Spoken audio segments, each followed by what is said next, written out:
Au Kasaï-Oriental, les acteurs de la société civile, membres de GTCR, renforcent leurs capacités sur des questions environnementales depuis ce mardi. Ils participent à un atelier du groupe de travail climat RED rénové dans la salle Polycarpe Mpoyingongo dans la commune de Djoulou. C'est dans le but de les outiller pour assurer un suivi efficace de projets liés à la protection de la forêt. Cet atelier s'inscrit dans le cadre du projet d'appui à la société civile pour le suivi décentralisé de projets et programmes RED plus en République démocratique du Congo, projet financé par le FONARED et CAFIR à hauteur de 5,5 millions de dollars américains pour une durée de 3 ans. En ce premier jour de cet atelier de 3 jours, les participants ont suivi d'abord un exposé sur GTCR, la synthèse avec M. Chileou, son coordonnateur provincial du Kasaï-Oriental. Le GTCR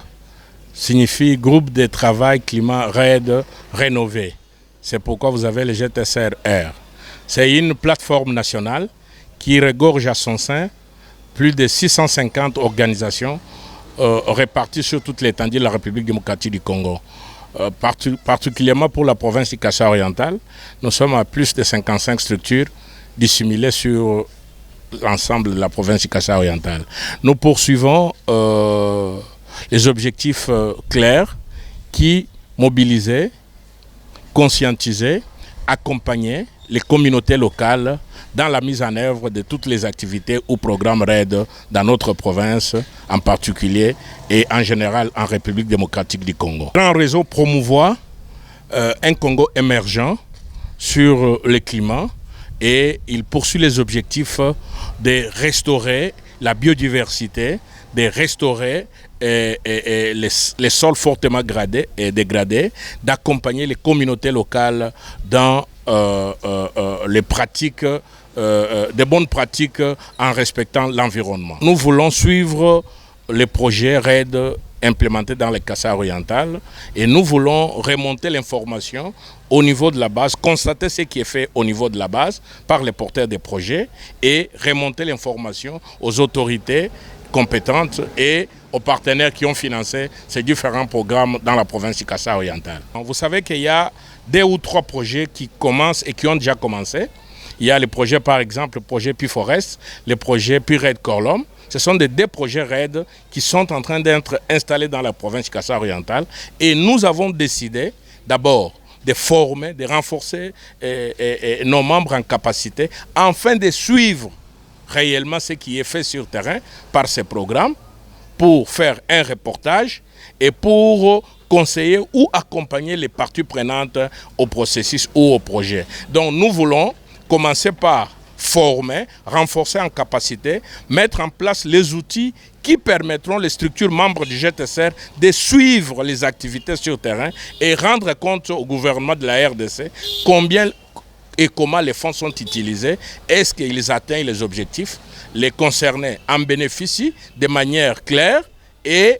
nous conseillons aussi les partenaires de respecter leur engagement au niveau national et international. Nous avons un partenaire si fort, IGRAF, qui est un partenaire qui va, ensemble avec nous, suivre comment l'évolution des projets se réalise au niveau du pays pour les provinces concernées et au niveau local, comment ça s'est fait et remonter l'information à notre bailleur initial qui est CAFI, qui est notre bailleur qui a mobilisé les fonds et d'autres partenaires que je ne peux pas détailler tout de suite qui vont donner leurs fonds pour la mise en œuvre de ces activités. Et pour sa part, David Badésiré Willy, expert en suivi et évaluation du CIFOR et IGRAF, a parlé de ce projet, ses objectifs ainsi que de l'importance et aussi le résultat de cet atelier. On est en train de renforcer les capacités des membres de la société civile environnementale dans le cadre du suivi et évaluation des projets et programmes RED. Ça fait à peu près déjà une année qu'on est lié avec des partenaires GTCR dans le cadre du projet SRED, qui est un projet d'appui à la société civile pour les suivis indépendants et décentralisés sur les projets et programmes RED. Dans le cadre de ces 3 jours de renforcement des capacités, on est en train de travailler sur comment faire le suivi des projets RAID, comment faire une évaluation, et une évaluation qui est vraiment indépendante comme société civile dans le cadre des projets et programmes RAID mis en œuvre dans la zone, mais aussi on aura un moment d'échange sur les mécanismes de gestion des plaintes qui sont mis en place dans le cadre du projet lui-même, mais aussi discuter sur les possibilités d'élargir et mettre en place des observatoires indépendants pour permettre à la société civile d'arriver à capitaliser toutes les différentes alertes,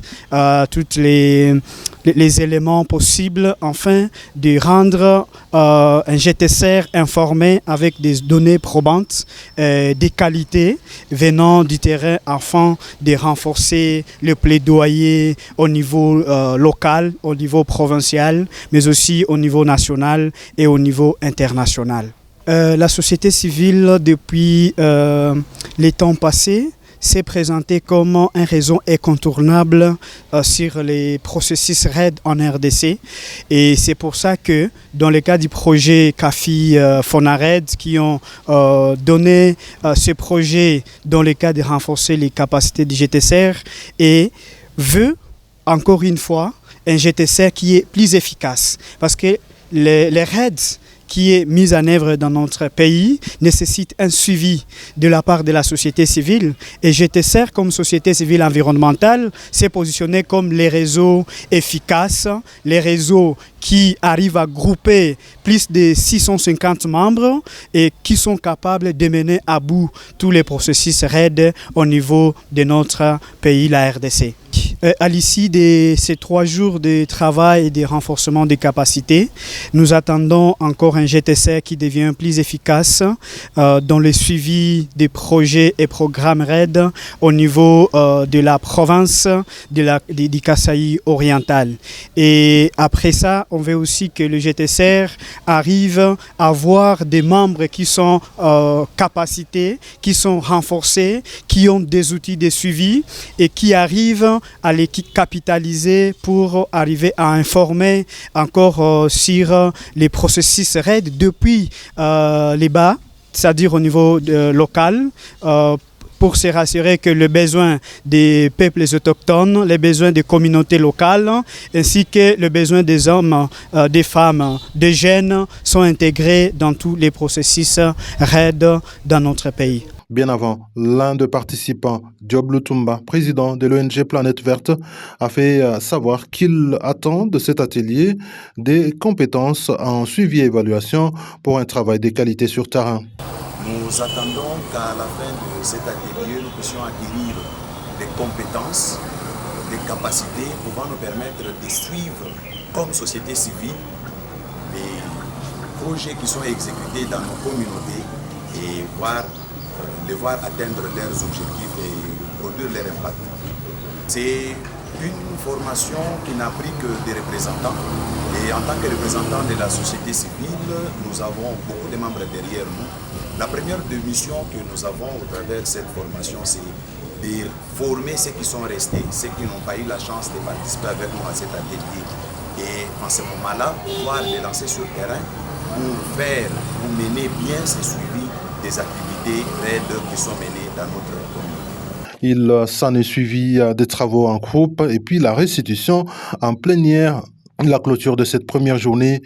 Et donc l'atelier se poursuit demain mercredi.